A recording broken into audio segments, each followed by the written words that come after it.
సామాన్లు ఏంటి? అసలు మాట్లాడేటప్పుడు వ్యవహార శైలి ఇదేనా? అమ్మో, ఆడ ఏసీలో కూర్చొని బాగానే ఉపన్యాసాలు ఇచ్చావు గానీ ఈ సామాన్లు అనే పదం ఈ రోజే వచ్చిందా వాడకంలోకి? కొన్ని నెలల నుంచి ట్రెండింగ్ లో ఉంది. అప్పుడేమైంది నీ నోరు? ఈ రోజు ఒక సెలబ్రిటీ అనగానే నీతో చెప్తున్నావా అడుగుచొని?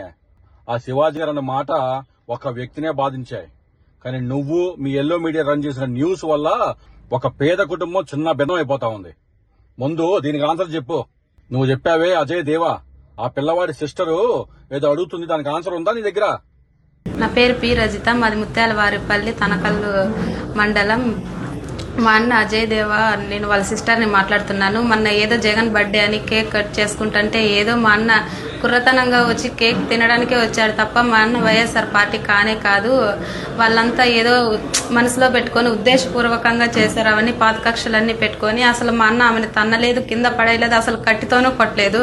మా అన్న అసలు వైఎస్ఆర్ పార్టీనే కాదు, అసలు పక్కా జనసేన. మా అన్న టాటో కూడా వేయించుకున్నాడు. ఇన్స్టాగ్రామ్ లో అన్నిట్లోనూ మా అన్న జనసేన ఫొటోసే పెట్టినాడు. కానీ పక్క పవన్ కళ్యాణ్ గారు ఫ్యానే సార్ అతను. సార్ అసలు పెళ్లిగాని బిడ్డని హంగామా చేస్తున్నారు సార్ వాళ్ళంతా. మరి 30 సంవత్సరాల ఆ పిల్లవాడికి కోర్టు కేసులు జీవితాంతం వెంటాడతాయి. సరే, ఇది చూడండి.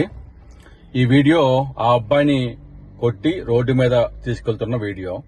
దాని కింద కామెంట్స్ చూడండి. అంటే ఒక మనిషి మీద పబ్లిక్ కి ఉండే ఒపీనియన్ ని ఇన్ఫ్లుయెన్స్ చేయడంలో వీళ్ళు ఎంత బాధ్యులో ఇదొక నిదర్శనం. అసలు క్రిమినల్స్ వీళ్ళు. ఫేక్ న్యూస్ వేసి పిల్లల జీవితాలతో ఆడుకుంటున్న వీరు కదా అసలైన క్రిమినల్స్.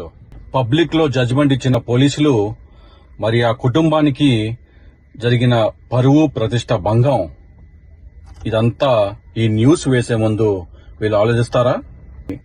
ఇప్పటికైనా జనసేన పార్టీ వారు, ఆయన నమ్ముకున్న జనసేన పార్టీ వాళ్ళు, ఆయన టాటూ వేసుకున్న పవన్ కళ్యాణ్ గారు స్పందించి ఆ పిల్లవాడి మీద ఉన్న కేసులు ఫేక్ కేసులే కాబట్టి తీసివేసి ఆ అబ్బాయికి ఆసరాగా ఉండాలని కోరుకుంటా ఉన్నాం. ఇంతమంది జనాభా ఉన్న ఈ రాష్ట్రంలో ఇలాంటి పేద ప్రజలు ఎంతో మంది ఒక ఫేక్ న్యూస్ వల్ల బలైపోతా ఉంటారు. అలా వీళ్ళు ఏసీల్లో కూర్చొని నీతులు, సూక్తులు, ఆడవాళ్ళ రైట్స్, ఉపన్యాసాలు వాళ్ళు చెప్తా ఉంటారు, మనం వినాలా?